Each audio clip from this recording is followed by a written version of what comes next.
Today you're going to be drawing the yellow brick road on a path on the way to Oz.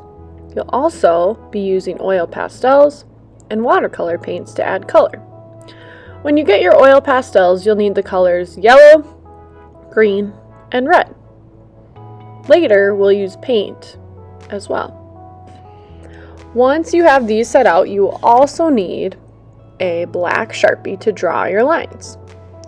We'll start by drawing a line that curves all the way across the paper to draw the horizon line. We'll also draw the city of Oz and the yellow brick road with our black marker.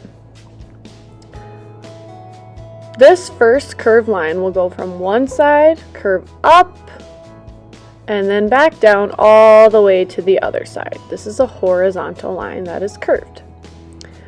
Then we're going to start by draw the land of Oz. This is a big castle with rounded shapes to show the different towers in the castle. They might overlap. Now your rounded shapes don't have to be the exact same as my rounded shapes. It is totally up to you how you draw your land of Oz, but it needs to be above the curved line that you started drawing. Next, we'll draw the yellow brick road coming from Oz. So you'll start with two skinny lines that go forward towards the bottom of the paper. I'm going to go to one side and then make a curve. My second line is going to do the same thing. Now, as this yellow brick road gets closer, it's going to get wider. So I'm going to make another curve all the way down and off the paper. Now my second line is going to be a little bit further apart now that I'm closer, so I'm going to go down a little more and make it so it's extra wide at the end. Your yellow brick road can look different than mine. When you're done, return the Sharpie and get out your 3 oil pastels. You can start by coloring your yellow brick road in yellow. One yellow that I used was a bright yellow. This yellow is more of a golden yellow. You can decide what kind of yellow you want to use. Just make sure you stay between your black lines and color it in. Do your best to not have any white shapes or white spaces left when you're coloring in your yellow brick road. So you'll need to push nice and hard. Go slowly and carefully to stay in the lines. Next, I'll take my green and fill in the shapes of the towers for the land of Oz.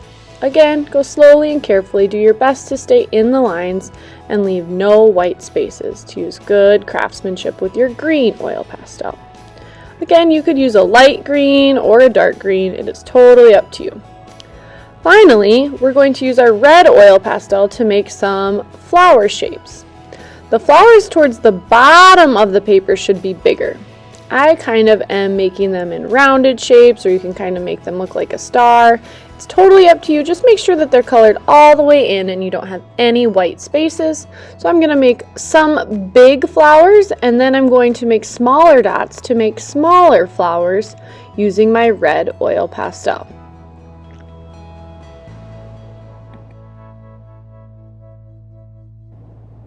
Now, the rest of this artwork we will be using paint to fill in the white spaces. When we do this, we'll use watercolor paints, water, and one paintbrush. You'll touch your brush into water and swirl into your paint 10 times, and then you're going to let your paintbrush dance all across your paper like the artist Monet. Instead of filling in with long, smooth, even brush strokes, you're going to let your paintbrush touch the paper with the different colors and let it dance across your paper. So in the sky, I'm using horizontal lines and dots of blue. On the grass, I'm using vertical lines and dots of green to fill the space. Once you do it for a little while, you can go back to a spot that started to dry and layer over it to fill even more white spaces. Here, you can see me adding a second color. So with the grass, I added some dots of yellow. In the sky, I added some dots of red to make it look kind of purple. You can be so creative with the way that you make your paintbrush dance across your paper to fill in the space and even mix colors. I can't wait to see what you create.